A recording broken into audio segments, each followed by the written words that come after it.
अस्सलाम वालेकुम।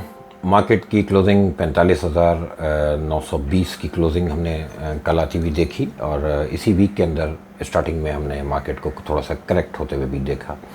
Last video में मैंने जैसे करेक्शन की जो मार्केट में आवाज़ लगाई थी, बाज़ार ने 44,850 का उसके बाद लो बनाया और वहाँ से दोबारा से मार्केट में एक कंटिन्यूएशन है बुल रन की। आफ्टर आईएमएफ एक एक्साइटमेंट मार्केट में है और मार्केट में एक उम्मीद है कि हमारे जो मैक्रो लेवल पे जो भी हमारे मसाइल हैं वो ग्रेजुअली अब ठीक हो सकते हैं अगर आईएमएफ डिक्टेशन पे हम अमल करें तो। लेकिन अभी कुछ चीज़ें मेरे हिसाब से क्लियर नहीं हैं, क्योंकि अभी ये जो भी गवर्नमेंट का ये टाइम चल रहा है या सब जो भी फाइनेंस मिनिस्टर साहब इस वक्त बैठे हैं वो अब 11-12 तारीख तक ये गवर्नमेंट ख़त्म होने जा रही है, अपने 5 साल पूरे होंगे ये इस वाले टेन्योर के। इस पूरे 5 साल में जो कुछ भी ड्रामा इस मुल्क के साथ होता रहा, इसमें हमने कोविड भी देखा, इसमें हमने वो इंडिया का जहाज़ आते हुए भी देखा, फिर हमने एक हाइपर इन्फ्लेशन का दौर देखा। एक बड़ा टफ़ टाइम ये पिछले जब 4-5 साल जो है वो पूरी दुनिया के ऊपर रहे, स्पेशली पाकिस्तान के ऊपर भी रहे, क्योंकि हम दुनिया के फंडामेंटल्स के साथ तो चल रहे होते हैं, फिर हमारी अपनी कुछ ज़ाती हरकतें भी माशाल्लाह इतनी अच्छी हैं कि हम हर बुरे वक्त में और कुछ ऐसा बुरा कर रहे होते हैं कि इस मुल्क को ज़्यादा से ज़्यादा नुकसान पहुँचे। तो काफ़ी नुकसान पहुँचाया गया एक दूसरे को, अपने मुल्क को और अपनी इकॉनमी को और अपने इन्वेस्टर बेस को इसका पिछले 4-5 साल के अंदर। लेकिन इस वक्त जो मार्केट जिस अंदाज से रिएक्ट कर रही है, तो मार्केट की एक्साइटमेंट जो है वो बता रही है कि बाज़ार जो है वो स्ट्रॉन्ग फुटिंग पे तो एटलीस्ट फ़िलहाल नहीं है। मार्केट में एक अच्छी चीज़ ये है कि मार्केट कैपिटलाइजेशन भी साथ साथ हम इम्प्रूव होते हुए देख रहे हैं। वो एक ऑब्वियस बात है कि ब्लू चिप्स जब अपनी वैल्यूएशंस बेहतर करने की तरफ आएंगे, ब्लू चिप्स में जब न्यू प्राइस डिस्कवरी होनी शुरू होगी तो ऑटोमेटिक कैपिटलाइजेशन बढ़ती हुई दिखेगी। फिर इसी वीक के अंदर हमने एक चीज़ और विटनेस की कि ग्रेजुअली स्लोली कुछ सेकेंड टियर थर्ड टियर की तरफ भी लोगों का कॉन्फिडेंस बहाल होना शुरू हुआ। पिछले 2 हफ्ते में 3 हफ्ते में अगर सिर्फ ब्लू चिप की तरफ परफॉर्मेंस थी तो वो समझ आता था कि इंडिविजुअल जो है वो basically second tier third tier में होता है, और लास्ट 1-1.5 साल 2 साल में इंडिविजुअल ने काफ़ी पैसा इस मार्केट के अंदर लूज़ किया है ऑलरेडी। तो कॉन्फिडेंस इतने जल्दी बहाल नहीं हो सकता जब तक मार्केट एक अच्छे एक सफिशेंट टाइम पीरियड तक स्टे करे अपसाइड पे, एक बुल रन लोगों को क्लियर नज़र आए, लोगों के डाउट्स क्लियर होने शुरू हों। लेकिन फ़िलहाल जो बुल रन है ना, इसमें इस बुल रन में डर के पीछे तो नहीं हटना चाहिए। डेफिनेटली वैल्यूएशंस ऐसी हैं कि आपको अच्छे गेंस देगी मार्केट, लेकिन थोड़ा सा अलर्ट रहूँगा मैं देखूँगा कि ये जो गवर्नमेंट अपना टाइम पूरा करके फिर केयर टेकर का टाइम आएगा, कौन है केयर टेकर में जो इन मामलात को देखेगा, और फिर उसके बाद मार्केट केयर टेकर के टाइम पे मार्केट कैसा रिएक्ट करती है। ये एक बहुत बड़ा मेरे लिए जो है वो देखने वाला टॉपिक होगा। मैं देखूंगा इन चीज़ों को। बुलिश हैं और बेशक मार्केट बहुत क्लियर बुल रन दिखा रही है, बल्कि थोड़ा सा ओवर एक्साइटेड है मार्केट और बहुत स्पीड से बाज़ार ऊपर जा रहा है। उसका रीज़न है क्योंकि आफ्टर आईएमएफ अब ये रिजल्ट सीज़न भी स्टार्ट हो गया है, कॉर्पोरेट रिजल्ट्स भी आएंगे। और फिर लास्ट वीक में ही हमने देखा कि कुछ आईएमएफ ने कहा था कि रियल एस्टेट पे और ज़राअत पे टैक्स लगेगा, और फिर से फाइनेंस मिनिस्टर ने कह दिया कि नहीं जी कोई टैक्स नहीं लगेगा। तो ऐसा करें कि मुल्क के जितने खर्चे हैं वो सैलरीड क्लास पे डाल दें। हम लोगों की डायरेक्ट तनख्वाहें जो हैं, मेरी तो तनख्वाह नहीं होती अब, जिन लोगों की तनख्वाहें हैं उनको आप ऐसा करें पूरी तनख्वाह ले लें और हमारे पैसों से जो है वो अपने बच्चों को जिस तरह पाल रहे हैं ऐसे पालते रहें। ये गवर्नमेंट मुलाजमीन को और 2-4 मराहत फ्री की दे दें, कुछ और उनके लिए कुछ फ्री का काम करें। बाकी हम लोग हैं टैक्स पे करने के लिए, स्पेशली कराची वाले हमारे पैसों पे पल रहे हैं सारे पाकिस्तानी, और कराची वालों को ही फ़िलहाल कोई नहीं पूछता। तो ये जो वतीरा तो नहीं चेंज हो रहा। हम यानी 75 साल जिस तरह ये मुल्क जो है वो जैसे कहते हैं कि एल्फी लगा के चला दिया गया, ये 275 साल भी इसी तरह ही चलेगा। इस बात का तो कम से कम अब मुझे क्लियर है कि कहीं नहीं जा रहा है मुल्क इंशाल्लाह, और चीज़ें जो है वो बेहतर होंगी, वो नहीं होंगी, इसी तरह चलती रहेंगी। तो इन्हीं हालात में हमने इस मार्केट को भी बहुत अच्छा परफॉर्म करते हुए अक्सर देखा। ठीक है, जब भी हम आईएमएफ प्रोग्राम में रहे तो हमने मार्केट को अच्छा परफॉर्म करते हुए देखा इन्हीं हालात में। तो हम दोबारा से बिलाखिर फ़िलहाल आईएमएफ प्रोग्राम में हैं, और 8-9 महीने का ये जो आईएमएफ पैकेज है, इसमें अब हम ये देखेंगे कि कितनी इस्लाहात आईएमएफ करवाने में कामयाब हो जाता है। इस कौम का लीडर तो फिलहाल IMF है, और अगर IMF हमारे यहाँ इलेक्शन में खड़ा हो जाए तो मैं तो IMF को वोट दूंगा, क्योंकि वो इस वक्त जो बात कर रहा है ये बातें हमारे अपने लोगों को करनी चाहिए थी। हमारे लोगों को इस बात की फ़िक्र होनी चाहिए थी कि कब तक जो है वो एक ही जो है वो पोर्शन के ऊपर आप टैक्स लगा के पूरे मुल्क को पालते रहेंगे।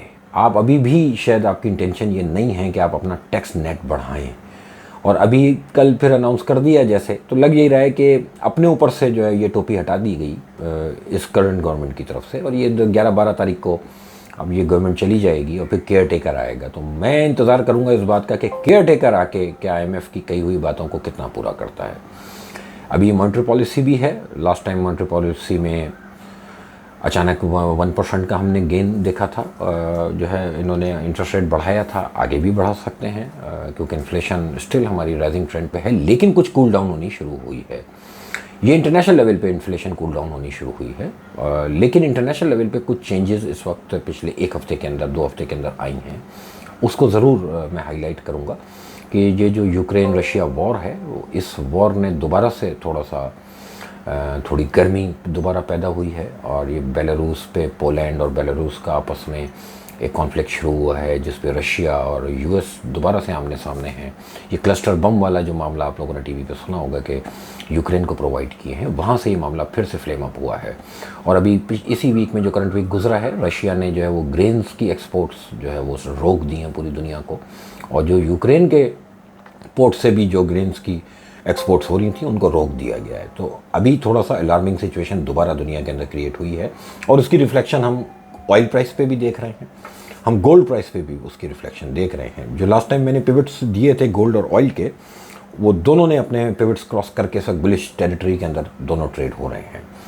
अगर इंटरनेशनल लेवल पे ये मामला और ज़्यादा अगर फ्लेम अप होगा तो डेफिनेटली ऑयल के ऊपर उसका इम्पैक्ट हम ऊपर जाता हुआ देखेंगे, ऑयल के ऊपर उसका पॉजिटिव इम्पैक्ट आएगा, ऑयल प्राइसेस ऊपर जाती हुई देखेंगे।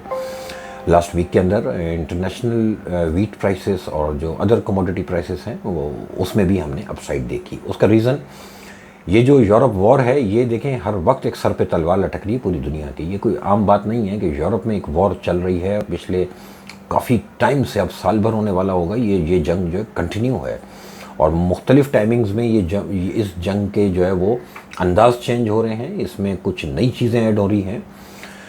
ख़तरनाक बात है हमारे जैसी कंट्री के लिए जो कि ऑयल और गैस इंपोर्ट करके जी रहे हैं, तो हम लोगों को कम से कम कुछ सोच के कुछ आगे 6 महीने 1 साल को प्लान कर लेना चाहिए। कुछ अपनी ये जो एनर्जी इंपोर्ट्स हैं इस पे तवज्जो देनी चाहिए, क्योंकि अगर ये मामला दोबारा से किसी शिद्दत की तरफ गया तो ये ऑयल प्राइसेस और गैस प्राइसेस फिर हमको मार देंगी। हमने क्योंकि जब इनका नीचे आने का जो इम्पैक्ट था वो हमने पर्सनल लड़ाई में ज़ाया कर दिया पिछले 1 साल में। पूरी दुनिया में इन्फ्लेशन कूल डाउन हुई, हमारे यहाँ नहीं हुई क्योंकि हम सियासत कर रहे थे। अब हमारे यहाँ सियासत कूल डाउन हुई है तो वहाँ पे वो मामला दोबारा से फ्लेम अप हो रहा है।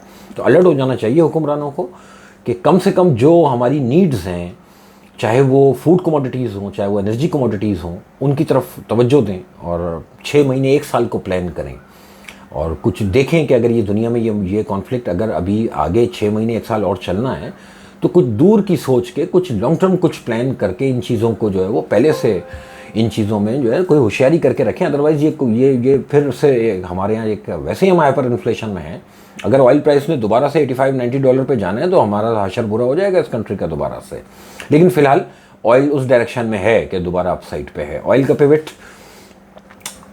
इस महीने के एंड तक का 31 तक का जो पिवट है ऑयल का, वो अभी $74 का है। कल रात को ऑयल $77 बंद हुआ है।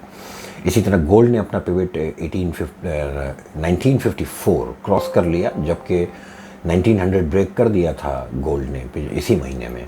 लेकिन ये रशिया और यूक्रेन वॉर ने दोबारा से जो है वो लोगों को सेफ हेवन की तरफ जाने का जो है वो एक मौका दिया है, और ऑयल में दोबारा गोल्ड में हमने $1982 तक का स्पॉट गोल्ड में हमने हाई देखा है।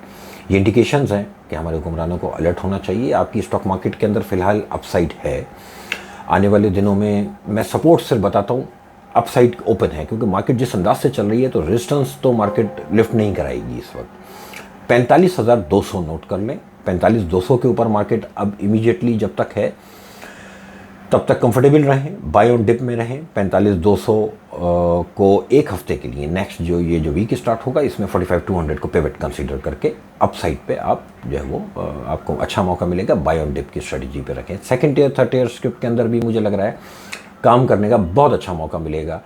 12 तारीख तक ये गवर्नमेंट है, इस गवर्नमेंट तक मैं कंफर्टेबल होकर काम करूँगा। गवर्नमेंट के जाते जाते अलर्ट हो जाना चाहिए, फिर 2-4 दिन 5 दिन हमें उस प्रोसेस को देखना चाहिए कि केयर टेकर कौन आ रहा है, और फिर वो आने के बाद वो IMF से जो भी कमिटमेंट इस रियासत की हुई हुई हैं उन पे वो क्या काम कर सकता है, कितनी अथॉरिटीज़ हैं उनके पास या कितनी नहीं है। तो अभी आगे इस गवर्नमेंट के जाने के बाद थोड़ा सा हम अलर्ट होंगे, देखेंगे फिर मार्केट कैसा रिएक्ट कर रही है। कहीं ऐसा तो नहीं है कि IMF से किए हुए वादे कहीं सिर्फ केयर टेकर से करवाने हैं और इन्होंने अपने वोट बैंक को बचाना है। क्योंकि कल का जो बयान है वो फिर से वही वतीरा है कि जिनसे नोच रहे हैं टैक्स उनसे नोचे जाओ, नया टैक्स नेट नहीं लगाना। अच्छा फिर मैं एक बात बताऊं आपको कि सिर्फ सियासतदानों की जिम्मेदारी नहीं है, हमें और आपको सबको पता है रियल एस्टेट पे टैक्स क्यों नहीं लगता। तो जिस वजह से नहीं लगता अब उनको भी होश पकड़ लेना चाहिए ना। अय्याशियाँ तो उनकी इसी बूते पे हैं, ये मुल्क है तो आपकी बदमाशी है भाई। इस बदमाशी को कायम रखें, हम लोगों पे अपना डंडा कायम रखें। कोई एक कौम तो होनी चाहिए ना जो आपसे दबी रहे, तो इस कौम को जिंदा रखेंगे तो वो कौम होगी जो दबी रहेगी ना। तो थोड़ा सा टैक्स दे दें रियल एस्टेट की तरफ से प्लीज़, इस मुल्क को खड़ा करने के लिए, क्योंकि इवेंचुअली बजट का 60-65% आप ही के पास आना है। इवेंचुअली आप ही की मराद बढ़ेंगी, बड़ी गाड़ियों में घूमिएगा, टुंड्रा खरीद लीजिएगा, हर एक यूनिफॉर्म पर्सन के पास एक बड़ी गाड़ी होनी चाहिए। तो उसके लिए मुल्क को खड़ा करें। आने वाले केयर टेकर को देखेंगे, फिलहाल मार्केट बुल रन में है, रिजल्ट सीजन है, उसी को फोकस करेंगे 12 तारीख तक एटलीस्ट, जब तक ये गवर्नमेंट है तब तक इस कंटिन्यू मुझे लगता है ये कंटिन्यूएशन रहेगी। आप लोगों का बहुत शुक्रिया।